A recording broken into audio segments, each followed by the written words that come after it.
안녕하세요. 금요일 아침 굿모닝 RT입니다. 많은 분들이 휴가에서 돌아오셨을 텐데 휴가에 돌아와 굿모닝 RT 찍으니까 참 좋네요. 여러분, 휴가지에서 언젠가 집으로 다 돌아오는 것처럼 우리 모두도 언젠가는 하나님 나라로 다시 돌아가야 됩니다. 혹 코로나가 염려되어서 집에 계신 분들이 있다면 이제는 교회로 돌아오시고 예배로 돌아오셨으면 좋겠어요. 사실 여러분 휴가나 집에 살면서 부부싸움 할 데 없어요? 에휴, 내가 차라리 혼자 살고 말지 왜 결혼했어? 이런 생각이 들 때 있으세요? 저도 뭐 그런 마음이 들 때가 있죠. 그런데 어떤 분이 그러더라고요. 목사님, 다시 태어나도 사모님하고 결혼하실 거예요? 저는 0.1초도 망설이지 않고 그럼요. 왜 그런 줄 아세요? 어차피 다시 태어나지 않으니까. 사실 혼자 살고 싶을 때 많이 있죠. 요즘 비혼인 분들도 많고 또 독신으로 살아가는 분들도 많아요. 저도 만약에 혼자 살았다 그런다면 아마 신부가 되든지 아니면 혼자 살았을 수도 있을 것 같아요. 안 믿었으면. 그런데 바울이 결혼에 대해서는 이렇게 이야기하죠. 언젠가 우리는 다 하나님 나라로 돌아가야 되니까 가능하다면 복음을 위해 살고 혼자 살아라. 정욕을 이길 수 있다면 말이다. 죄를 범하지 않을 수 있다면 말이다. 그러나 이 사람의 본능인 정욕이나 이런 부분을 극복하거나 이겨낼 수 없다면 남들처럼 결혼해서 가정을 꾸려라. 그것이 좋겠다. 이렇게 권면을 하네요. 결혼 안 하고 범죄하는 것보다 결혼하라는 것이고 결혼해서 싸우는 것보다 혼자 살면서 하나님 나라를 위해 살라는 거지요. 선택은 여러분이 하시는 거예요. 사실 하나님이 천지를 창조하시고 아담을 만드신 뒤에 하나님이 하와를 만드신 이유가 있어요. 오늘 본문 18절에 보니까 이렇게 말씀하시죠. 사람이 혼자 사는 것이 좋지 아니하니 내가 그를 위하여 돕는 배필을 지으리라.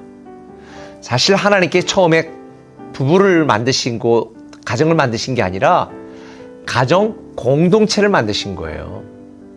아담과 하와를 만드시고 둘이 함께 살게 한 이유가 뭐냐면 혼자 사는 것이 보기 좋지 못하니까 서로 돕고 도우며 살라고 가정 공동체를 만드신 거예요. 그게 가정인 거죠.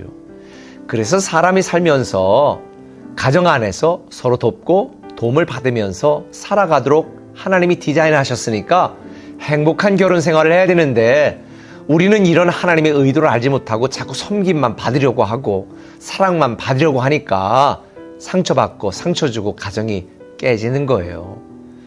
그래서 하나님께서는 이 가정이 깨지고 상처받고 헤어지고 무너지면 사람에게 행복할 수 있는 대안이 없기 때문에 또 다른 공동체 하나를 만드셨죠. 그게 뭐예요? 교회 공동체입니다. 사실 사람의 육적인 행복을 위해서는 가정 공동체가 건강해야 됩니다. 근데 건강하지 못한 가정 공동체에서 상처받고 힘들고 고통받는 사람들은 어디로 가야 됩니까? 그래서 교회 공동체를 만드신 거예요.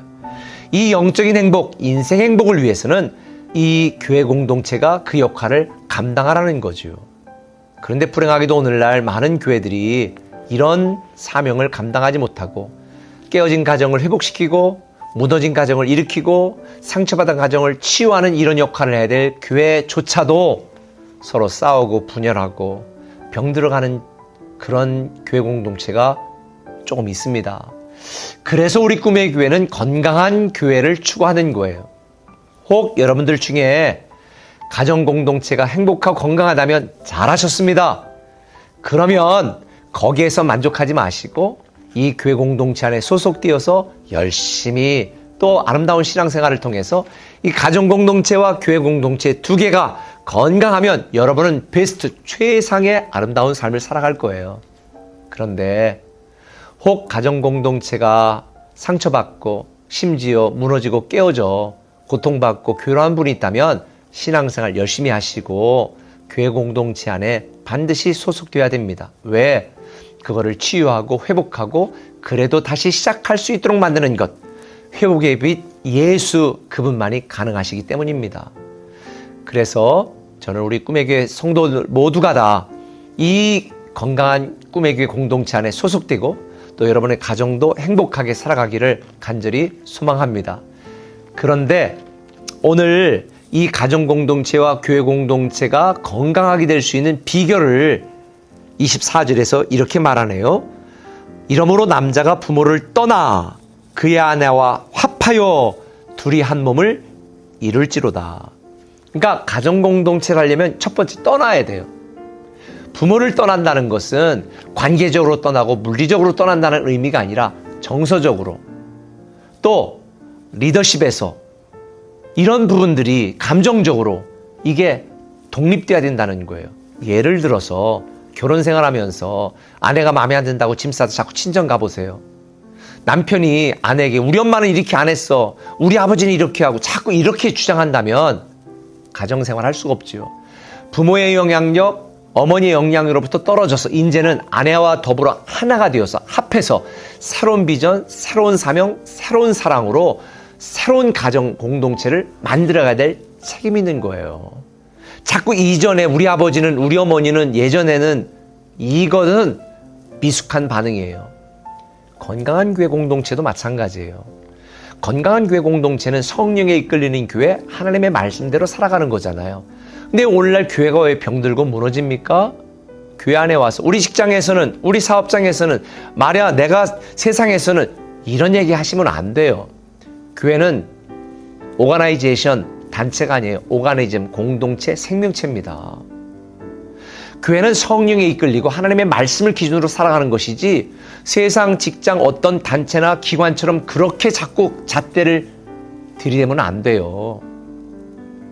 그래 성경은 뭐라고 말했습니까? 그런즉 너희는 그리스도 안에 있으면 새로운 피조물이라, 이전 것이 지나갔으니 보라 새 것이 되었도다. 구습을 쫓는 옛사람을 벗어버리고 의와 진리로 새 사람을 입으라고 말하잖아요. 그래서 교회에 와서는 자꾸 세상 얘기하고 이전 얘기하고 직장 얘기하고 여러분의 방식, 여러분의 학벌 이거 자꾸 얘기하면 안 돼요. 교회 안에서는 세상의 모든 지위, 신분, 고하 이거는 필요 없어요. 정말 말씀대로 순종하냐, 성령이 이끄시는 대로 살아가냐, 이게 중요한 거예요. 가정도 마찬가지입니다. 가정과 교회 공동체가 건강하려면 이전의 모든 삶의 방식에서 떠나 교회는 그리스도와 합하여, 가정은 아내와 남편과 합하여 그분의 방식을 따르고 그분을 존중하고 서로 사랑하면서 새로운 가정, 새로운 교회를 되도록 만들어 가야 돼요. 그래야 건강한 가정 공동체, 건강한 교회 공동체가 되는 거지요. 저는 여러분의 가정 모두가 건강하길 바라고요. 우리 꿈의 교회도 건강한 교회 공동체가 되기를 기대합니다. 이전 것 주장하지 마시고 새롭게 서로 돕고 사랑하고 격려하고 돌보고 세워주면서 정말 행복한 가정 공동체, 아름다운 교회 공동체 안에서 여러분 하나님의 축복을 누리시기를 예수님의 이름으로 축원합니다. 기도하겠습니다. 사랑의 아버지 하나님, 정말 이 땅에 있는 많은 가정들을 축복하셔서 우리 꿈에 기숙한 모든 가정 공동체가 건강하게 하시고 또 우리 꿈의 교회 공동체도 건강하게 하셔서 이 땅에 상처받고 외롭고 힘든 많은 사람들에게 희망과 위로가 되게 하여 주옵소서. 예수님의 이름으로 기도합니다. 아멘.